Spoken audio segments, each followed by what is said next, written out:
وَلَقَدْ يَسَّرْنَا الْقُرْآنَ لِلذِّكْرِ فَهَلْ مِن مُّدَّكِرٍ. Ibadah itu ada ibadah mahdhah, ada ghairu mahdhah. Kalau mahdhah itu sudah ada rukun dan syaratnya. Sholat, puasa, ibadah-ibadah yang lain, wudu. Ternyata ghairu mahdhah duduk pun dianggap ibadah. Kalau ujungnya itu selalu kita nisbahkan, kita sandarkan kepada Allah Subhanahu wa Ta'ala. Nah, jadi disitulah letak nilai kualitas amal seseorang itu. Amal itu artinya karya perbuatan yang diridhoi, yang dicintai, yang disenangi Allah itu adalah amilus sholihah, karajunan lillah. Al-Kahfi 110, faman kana yarju liqa rabbih falyamal amalan sholihan. Siapa yang ingin bertemu dengan Allah, maka dia hendaklah beramal soleh. Nah, dia ada kata kuncinya. Hanya diterima satu-satunya oleh Allah amal soleh. Yang tak soleh tak, itu nanti lain pula muaranya itu. Alhamdulillah, ibadah korban kita nyampai berapa boleh? Berapa? 6 balik. Alhamdulillahirabbil alamin. Ini luar biasa ini. 6 balik. Wajah itu. Kalian ke kiunya tu. Bapak Ibu hadirin kaum muslimin rahimakumullah. Ya, kalau ada yang nanti akan ditanyakan, diskusi, dialog, tanya jawab nanti insyaallah. Boleh langsung saja, enggak apa-apa. Tanya Ustaz, tanya Buya, boleh. Persiapan menjelang Idul Adha dan Idul Kurban ini, ibadah kurban, mari sama-sama kita luruskan niat kita. Semoga ibadah-ibadah yang kita lakukan itu semuanya adalah lillahi ta'ala. Bapak Ibu hadirin kaum muslimin rahimakumullah. Jadi sebab itu, walau sekarang kondisi dan situasi kita terutama di Kota Padang, kita adalah termasuk kategori PPKM. Syukur. Dalam pandangan orang-orang kesehatan, tapi janganlah dianggap PPKM itu sebagai penghalang untuk terlaksana dan terselenggaranya ibadah kita. PPKM bukan penghalang untuk taat kepada Allah, tapi kita jadikan aturan-aturan itu semua dalam rangka ambil hikmah dan kebaikan di dalamnya. Pembatasan pemberlakuan kegiatan masyarakat, kalau untuk berbuat hal yang mubazir, ya boleh. Di situ ada kerumunan yang tak perlu, saya datang. Kalau memang ada keperluan, bukan apa-apa. Kayak belanja awak, tidak belanja itu tidak masak itu betul. Tidak masak kau jual-jual tidak makan betul. Mati dia itu. Aniaya pula zalim betul. Jadi jadikanlah peraturan itu bukan sebagai penghalang untuk taat kepada Allah Subhanahu wa Ta'ala. Bapak Ibu hadirin kaum muslimin rahimakumullah. Kajian kita pada kesempatan ini adalah bicara masalah yang berkenaan dengan hati manusia. Hati manusia itu berada di dalam diri manusia itu sendiri. Inna fil jasad kullu mudghah. Di dalam jasad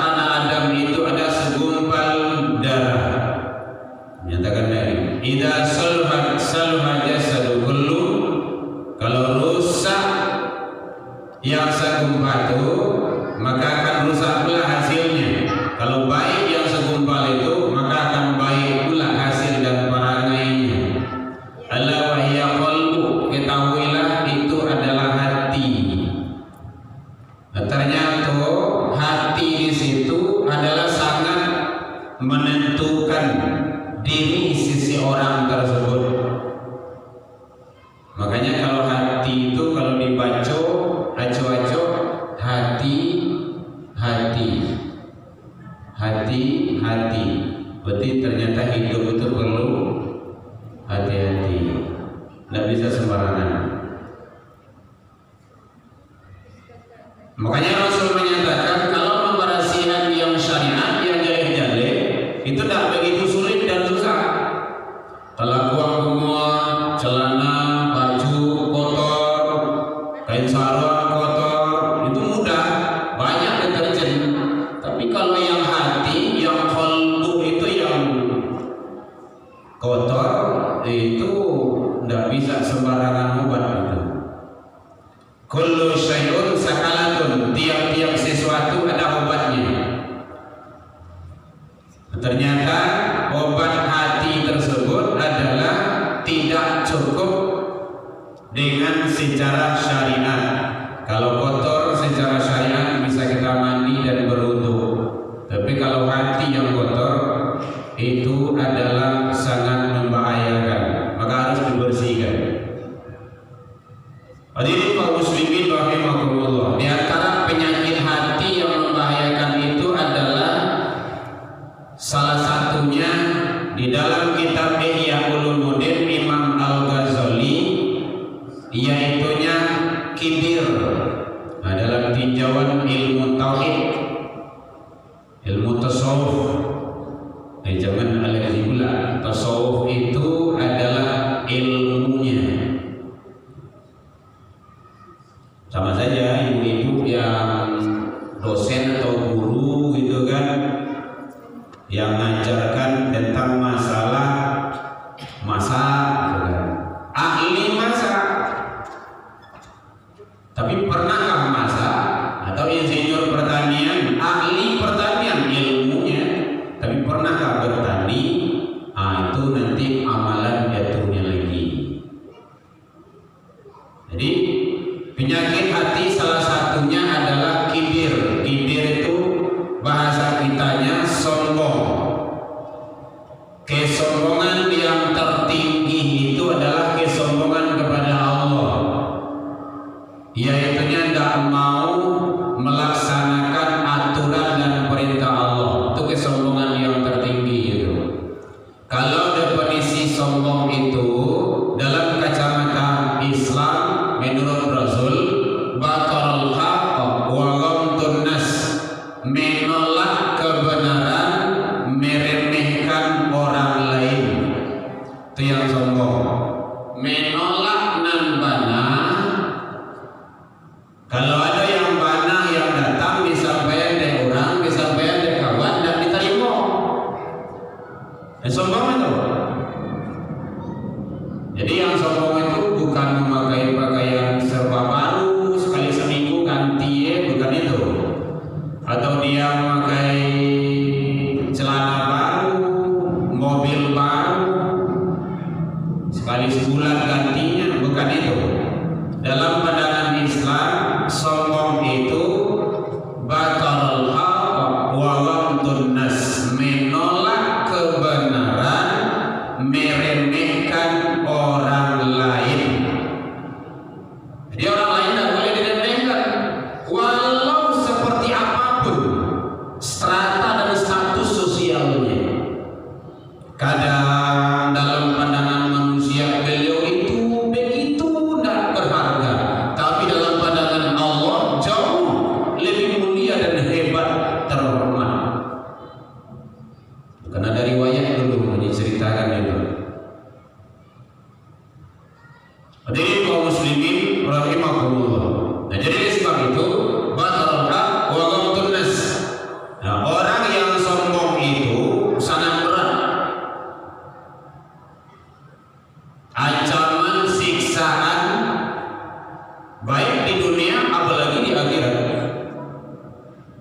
Boleh dilihat dalam Al-Quran surah Al-A'raf surah yang ke-7 ayat 40. Innal ladzina kadzdzabu bi ayatina, sesungguhnya orang-orang yang mendustakan ayat-ayat kami, kata Allah, wastakbaru anha, lagi menyombongkan diri terhadapnya. Jadi pertama mendustakan ayat-ayat Allah, hendak peduli itu dong. Disampaikan orang tak peduli. Ini cuek saja. Wastakbaru anha, lagi menyombongkan diri kepadanya. Satu, la tufattahu lahum abwaabus sama, pintu-pintu langit tidak dibuka baginya. Dalam ilmu tafsir, pintu langit itu barokah tidak turun, keberkahan. Nah, itu bahasanya. Rasanya banyak, bantu air mengalir saja. Tapi barang kayak itu ada berkah itu tidak ada. Oh, dalam Islam itu kan Assalamualaikum warahmatullahi wabarakatuh. Nah, itu dia. Keselamatan atas kamu dengan rahmat Allah, tapi rahmat Allah yang mana? Yang diberkahi. Nah, itu yang perlu diingat. Ada rahmat Allah diberikan ke manusia, tapi mantu kotor dibencihi. Itu dalam Al-Fatihah itu. Ghairil, kita baca itu. Ghairil mantu kotor. Jangan golongan orang-orang yang dibencihi, walau dolim, orang-orang yang sesat. Rahmat Allah banyak kayaknya, tapi nya sasih. Jadi kesesatan yang nyata itu adalah mempergunakan rahmat Allah bukan kepada yang Allah ridho.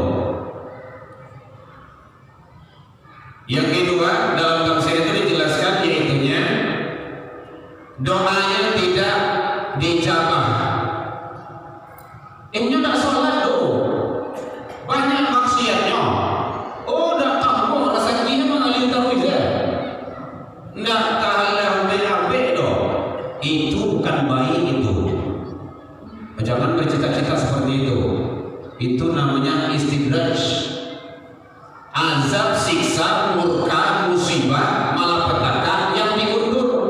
Ya pasti tipu. Tapi diundur datangnya tuh. Itu namanya istidraj. Ada usaha. Kita tidak berharap itu. Nikmat banyak, karunia banyak, rezeki banyak, melimpah, jabatan, pangkat, gelar segala macamnya, tetapi dia tak sholat, dia tak zakat, sampili dan macam-macam lah gitu. Itu tujuannya supaya lain tak baik itu tidak bilo kata baik. Nah, malaikat maut itu dulu gitu. Istidraj namanya itu. Azab, musibah, malapetaka yang diundur. Yang kedua, wala yadkhulul jannah, mereka tidak akan masuk ke dalam surga. Lam di sana menyatakan tidak. Bahkan hatta yalijal jamal bisabil qiyam, sampai onta masuk ke dalam lubang pinjai. Pinjai itu ibu-ibu biasanya lain tahu. Lain tahu pinjai itu? Lain. Tidak tahu pinjai jarum. Alai bisa untuk lalu di situ. Bu? Enggak. Gadang gitu. Kalau penyanyi gadang tuh baik. Gue lah gadang dari penonton tuh. Sesuatu hal yang tidak mungkin. Itu balasan bagi orang-orang yang sombong. Saja manusia itu penyebab sombong itu karena harato yang dititipkan oleh Allah, gak berlebihan atau hawa dari tetangga, dari orang lain baremean saja. Jadi zaman akhir zaman itu mengukur standar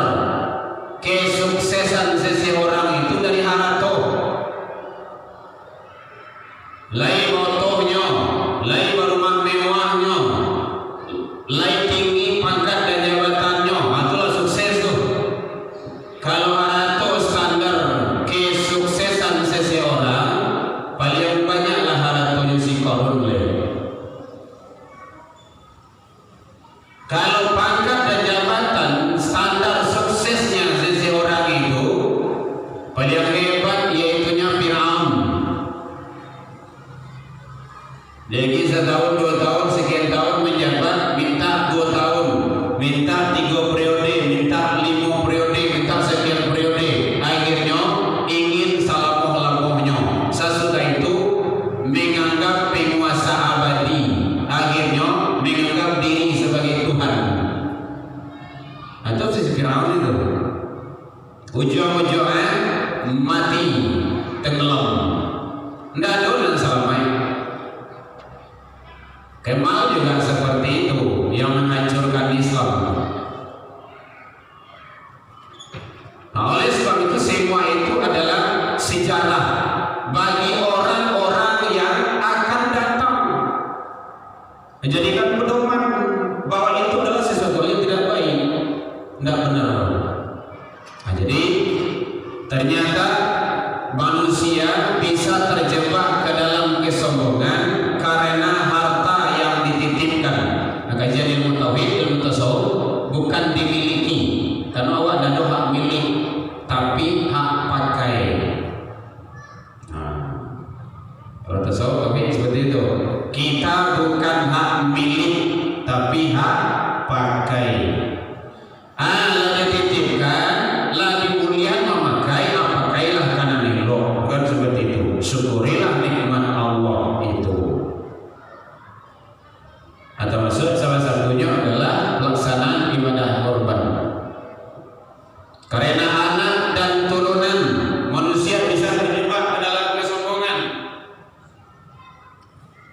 Mulai kalau tinggal di komplek dan segala macamnya, lah 8 tahun, lah 10 tahun, lalu dia punya keturunan, itulah timbul riba, lah timbul gunjing dan segala macamnya. Mantu saya butuh tuh mak, minat tua tuh. Jangan, karena itu pengalaman Bapak Ibu. Ada yang datang kepada kita udah sekian tahun ke keluarga, kamu carian minemo dulu ya. Jangan, apa salah dia? Nggak mengarana ya. Kan tidak benar juga itu. Periksalah diri dulu. Ya, istri sampai kesalahan.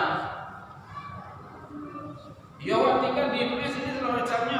Orang membuang anak atau akhir pagi. Awak siapa yang buang bini, yang buang? Ada mungkin kan? Ya sabar.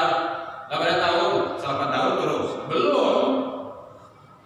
Nabi Ibrahim 82 tahun.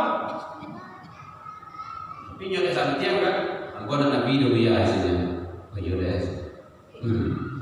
Nah, jadi kesabaran itulah. Sabar itu dalam ilmu tauhid mampu mengendalikan diri yang datang dari Allah, baik yang tidak kita senangi ataupun yang kita senangi. Yang tidak kita senangi musibah, kecelakaan, kehilangan, kata kita mampu di sana lulus. Tapi yang kita senangi, ada manusia yang gagal. Tambah dikit jabatan, tambah dikit harta, tidak sabar lagi, pura-pura, mubazir dan segala macam. Jadi oleh sebab itu, karena anak dan turunan manusia juga bisa terjebak ke dalam kesombongan karena ilmu yang dititipkan Allah. S3 lah selesai, SD, SMP, SMA. S3 dah. SD, SMP, SMA. S1, S2, S3 udah habis lah selesai. Sampai guru besar, hafizul Quran, hafizul hadis, lah banyak ilmu, dah guru besar. Dek, saking banyak ilmu, coba-cobalah untuk mengotak-atik Islam, membolak-balikkan Al-Quran. Nah, itu kan kesombongan yang berlebihan ya. Kesombongan di atas kesombongan. Hadirin kaum muslimin rahimahumullah. Nah, oleh sebab itu makhluk yang sudah berada di dalam surga, yaitu iblis, bukan sehari 2 hari, setahun 2 tahun, lebih kurang 800 tahun sudah berada di surga. Di gara-gara sombong itu bukan keluar, diusir.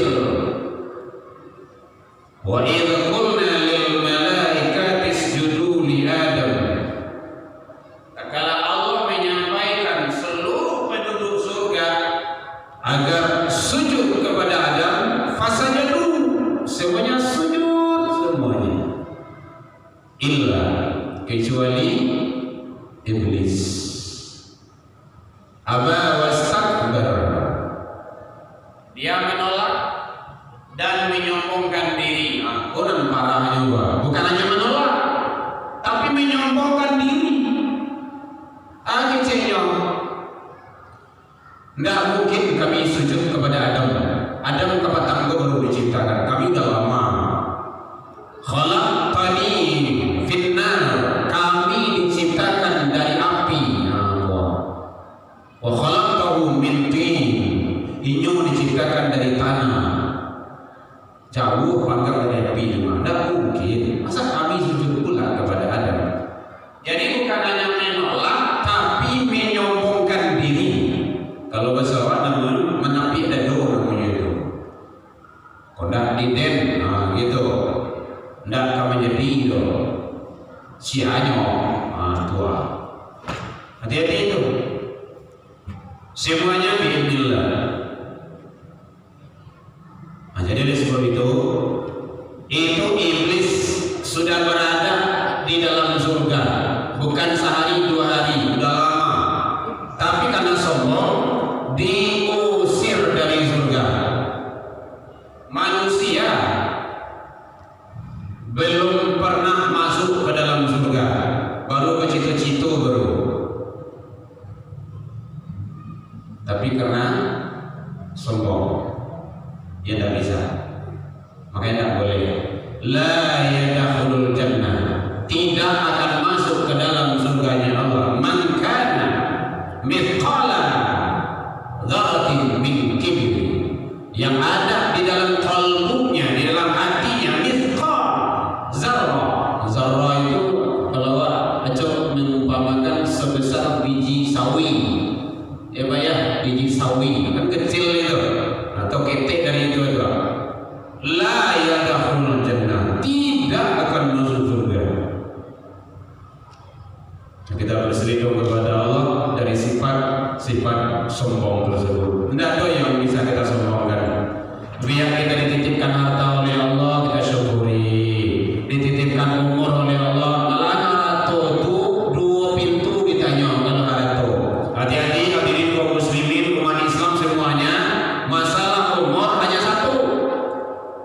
Umurmu kemana? 60 tahun dia kehidup selama Allah. Kemana pegunungan? Tapi kalau harta suruh kita min aina iktasabahu, dari mana didapat, wa ina anfaqahu, kama di pegunungan. Engkau lakukan. Makanya konsep dalam Islam itu halal thayyiban, halal baik. Jadi tidak ada prinsip hati gote, itu tidak ada. Halal haram hantam taruih, itu tidak ada itu. Bapak Ibu hadirin kaum muslimin rahimakumullah. Ada kebatanya Bu? Boleh. 7:30 kurang 5 menit. Jangan lupa ya mana Pak. Iya Pak. Iya. Ya. Ya. Di masa kira itu kan sekurang bukan berkarya. Ya. Kali 7 berarti dia mau balik ke sedangkan bani jauh ke dia atau nanti juga balik kita karena lagi pimpinan lagi berkait baik saudara. Masih ragu kami dari panitia ya. Sebagian ustaz dia pelaksana, sebagian tidak ada mata kalian. Ya Pak. Baik, terima kasih tentang teknis penyelenggaraan ibadah korban, pemanfaatan biaya atau uang korban tersebut. Pertama sekali, satu, itu gunanya kita ada musyawarah atau rapat peserta dan rapat panitia. Jadi memang dirapikan dulu. Awal sekian peserta perlu rapikan, perlu. Kenapa?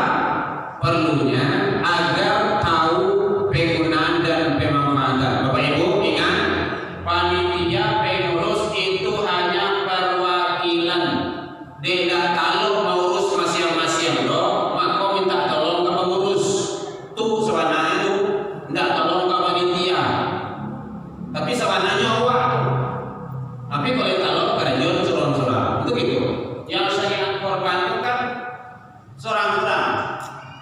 Walikulli umat itu satu-satu. Ja'alna mansaka, disyariatkan untuk penyembelihan korban. Ini perlunya atau musyawarah untuk mencari mufakat. Satu, itu perlu. Kadang-kadang kan bila lapar kan si ibu-ibunya, begitu. Lah menyerah aja. Kalau menyerah itu jangan ada berbunyi seperti itu. Gitu. Kemudian pemanfaatan pembiayaan uang yang telah terkumpul tersebut tentu titik utamanya adalah pembelian hewan kurban. Pembelian hewan kurban. Kemudian untuk pergi Paimang Bali, biaya transportasi ke situ, itu gunanya di dalam rapi, di musyawarah, disampaikan. Mungkin kalau ada ibu-ibu bapak nak mangkok Jawi kabri jadi dah ada. Kalau yang langsung jadi ya. Kalau tidak tentu perwakilan yang terbaik, pengurus atau panitia. Baik ke situ tentu pakai mobil. Mobil kok biasa ibu pakai minyak kok di SPBU, PBU dibalik dulu. Kan untuk biaya ke situ. Apa cara jalan keluarnya? Di situ dimusyawarahkan. Nah, kalau sudah dimusyawarahkan, clear itu. Insyaallah bisa itu. Yang penting pemanfaatannya jelas. Dia yang tidak jalin itu yang bermasalah. Gitu. Kalau boleh contoh 2 juta sampai atui. 2 juta sampai atui 52. Oh 2 juta sampai 52. Anggaplah 2 juta sampai 52. Kalau boleh itu di sana nanti katakan Jawi, kau orang kandang, yang transportasi panitia itu juga harus demikian tuh. Kalau nak payah masalah sama anaknya yang korban itu sama dengan ini. Kalau tidak bisa itu ditanggulangi, tidak bisa ditanggulangi, silakan bawa Jawi kamari, bawa Kambiang kamari, atau ada tukang Jawi mantan kamari, ya silakan, tidak apa-apa. Sekali lagi panitia itu hanya membantu perwakilan dari kita. Kalau namun panitia pengurus mewakili hewan menolong hewan, alhamdulillah. Tentu harus ada jalan keluarnya. Hari itu lewat bisa hari itu kasih tujuan. Memang cerita Jawi setidaknya. Atau bagi panjangnya kasih dulu ke orang kandang. Transportasi di jalan, Karajo ditinggal, anak ini ditinggal 2. Nah itu perlu tahu. Kalau tidak yang efektifnya bawa saja Jawi kemana gimana? Jadi masalah itu. Jadi teknisnya siap sesuatu dimusyawarahkan, dicari kata mufakat. Kalau sepakat, sudah jalan. Itu yang penting. Kalau 2 juta 250, barang nanti ke Jawi transportasi barang. Yang penting jelasnya dulu. Kalau tak jadi, baru itu yang bermasalah gitu. Iya. Ya Pak. Ya.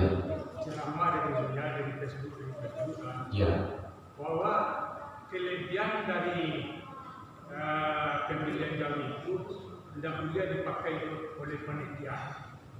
Itu yang diragukan bahwa peserta itu yang membayar untuk pelaksanaan kurban. Udah. Ya. Baik, itu makanya yang penting kalau seandainya memang sepakat, kesepakatan itu yang penting. Kalau memang bulan-bulan 2 juta 250 untuk Jawi katanya, udah tambah lagi untuk panitia dan pengurus yang mengurus itu. Pengurus itu sebenarnya kan mengurus itu. Gitu. Bukan mudah itu. Pengurus panitia itu bukan mudah pekerjaan itu, berat itu, tanggung jawab. Cuman gini, kendalanya kan seperti itu. Kalau memang ingin boleh 2 juta 5 relatif itu sebenarnya Pak. Kalau di Siko 2 juta 250 sampai kami 23 gitu kan. Ada juga yang 21. Maka relatif sifatnya itu kan. Tidak mutlak dalam sesuatu itu.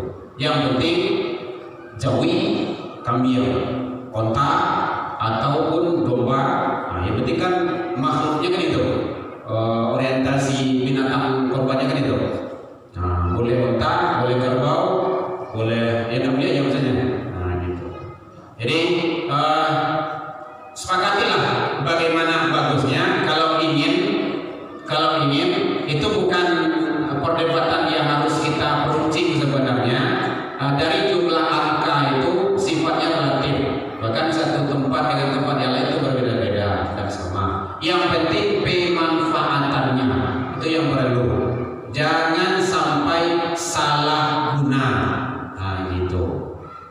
Kalau seandainya memang ada hal-hal yang mungkin perlu transportasi, di situ musyawarah.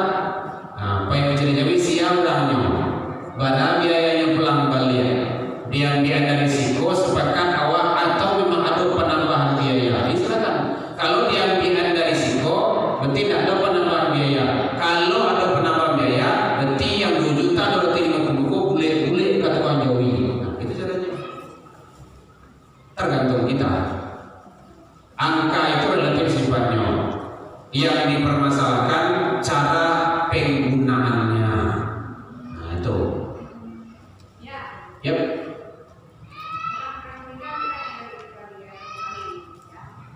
Ya, Mak? Ya. Udah malah menikah bisa enggak dikorbanan? Oh gitu. Yang itu ini satu. Lah itu bisa. Dalam satu mazhab ada dibolehkan, tapi ada catatannya. Satu, ada wasiat. Bapak Ibu, orang tua beliau orang tua itu punya rumah kos atau punya usaha, lancarlah usaha gitu. Nah, satu saat sampai ke anak, nah, kau nyampang mama dan aku bisulai, kan ada penghasilan tarwi, korban di, insyaallah mah. Nah, lakukan boleh. Nah, gitu. Yang kedua, kalau tidak ada wasiat atau amanah, maka ulama menyampaikan lebih baik orang hidup. Satu, alasannya ibadah korban ibadah tahunan. Yang kedua, menyelenggarakannya orang hidup. Dan ketiga, bahwa kalau seandainya orang tujuan awak kan pengampunan dari Allah, kan gitu. Ini dalilnya. Qala Rasulullah sallallahu alaihi wasallam, man qaraba qurbanan fi fabiha wal fitrah. Siapa yang ikut menyelenggarakan ibadah korban peserta korban. Oh, berarti peserta korban ya. Siap-siap dia lebih. Nah, contoh peserta ibadah korban itu kan dari segi bahasa. Siapa yang ikut menyelenggarakan ibadah korban, dia kembali kepada fitrahnya. Qasrat min damihi, tak kalah tetesan darah ke bumi dalam pemotongan hewan korban itu, ghufiralahu, diampuni dosa dan kesalahannya. Wa zunuba ahliha, dan dosa keluarganya. Suami ikut sebagai peserta ibadah korban, istri tidak. Istri mendapat ampunan dari Allah karena suami ikut. Anak ikut sebagai peserta ibadah korban. Ayah dan ibu, mertua, laki dan perempuan mendapat ampunan dari Allah karena anak ikut. Wa zunuba ahliha, dan awak saya itu. Jadi satu dan satu ditulis dan ditulis nama orang yang sudah almarhum di situ, tetap sudah mendapat ampunan dari Allah karena kebaikan yang dilakukan oleh keluarga yang ada. Nah, itu. Saya ikut sebagai peserta ibadah korban. Orang tua saya, ayah dan ibu mendapat ampunan dari Allah karena hanya itu. Pada beliau sudah mendahului 90 dulu. Nah, Jadi begitu hebatnya ibadah kurban itu. Jadi kalau ingin dicantum juga nama beliau di situ, catatannya ada wasiat atau amanah. Malahan kalau dalam kitab fikih itu sepertiga dari harta orang yang almarhum itu kalau ada peninggalan, yang lainnya dari orang yang ibu ya. Jadi ada ulama yang membolehkan dasar itu ada wasiat atau amanah. Nah itu bukan tidak boleh, ada dibolehkan tapi ada catatannya. Ya mana ya boleh, tidak apa-apa.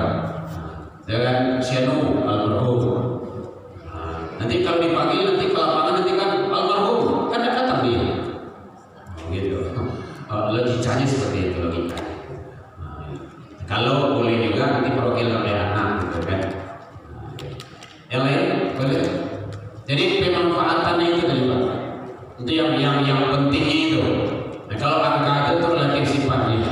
Nah, kalau nanti dipergunakan untuk apakah transportasi untuk dan lain-lainnya, kalau jelas nanti dalam musyawarah itu yang penting. Kalau tidak untuk ada penambahan. Nah, gitu. Ambillah penambahannya dalam musyawarah itu, dalam apa itu. Biasanya kita seperti itu dulu. Sebelum kurban itu praktek dulu, teknisnya, penelitiannya dan sebagainya. Yang lain silakan. Bentar lagi kita azan. Bapak Ibu hadirin kaum muslimin rahimakumullah. Jadi ibadah kurban itu sudah masuk ke arena ibadah kurban karena menjelang ibadah kurban kita adalah ibadah yang disayangkan oleh Allah Subhanahu wa taala. Salat dan kurban itu adalah perintah Allah untuk taqarrub ila Allah.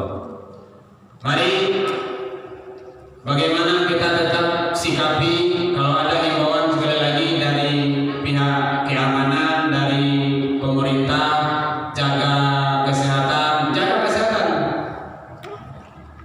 Pakai masker, ya pakai masker karena itu baik. Kalau tidak tahu sih pakai duo, tidak bisa duo pakai limo. Nah pokoknya jangan sampai tersumpah singgung. Aku jangan gara-gara masker, tidak pernah udah. Ya, jadi silakan masker itu dicuci. Ikulah 3 bulan itu lembur kepindian gue, tidak boleh. Jaga kebersihan, jaga kebersihan. Sebelum Pak Rayo itu mandi dulu. Mandi dulu ya sebelum pergi Rayo itu. Jangan sampai mandi dulu. Apa saya lupa Pak Rayo itu. Mandi dulu. Pakai wangi-wangian. Gitu. Takbir. Banyak baca tahmid, tahlil, takbir dan segala macamnya. Itu dalam rangka kita bersyukur kepada Allah. Gitu. Jadi MUI telah mengeluarkan edaran boleh menyelenggarakan ibadah Idul Adha, tapi pakailah standar-standar prokes yang sangat ketat. Prokes yang hebat itu dalam Islam. Jaga wudu. Jaga wudu. Wudu yang luar apa? Tidak apa-apa, makan boleh. Gitu. Bapak Ibu hadirin kaum muslimin, jadi prokes itu bukan hanya cuci tangan Bapak Ibu. Itu belum hebat itu kalau kita menilainya. Idza kuntum ila shalah fasilu wujuhakum. Kalau engkau hendak salat maka wasalu wajhamu. Maya wajhatu dari kaki sampai ke bawah. Boleh. Di sini. Basah itu. Wa idayakum ila al-marafiq, kedua tanganmu sampai mata siku. Bu, letranya Bu. Halo, letranya Bu. Sampai sini. Harus basah, bukan sampai siku.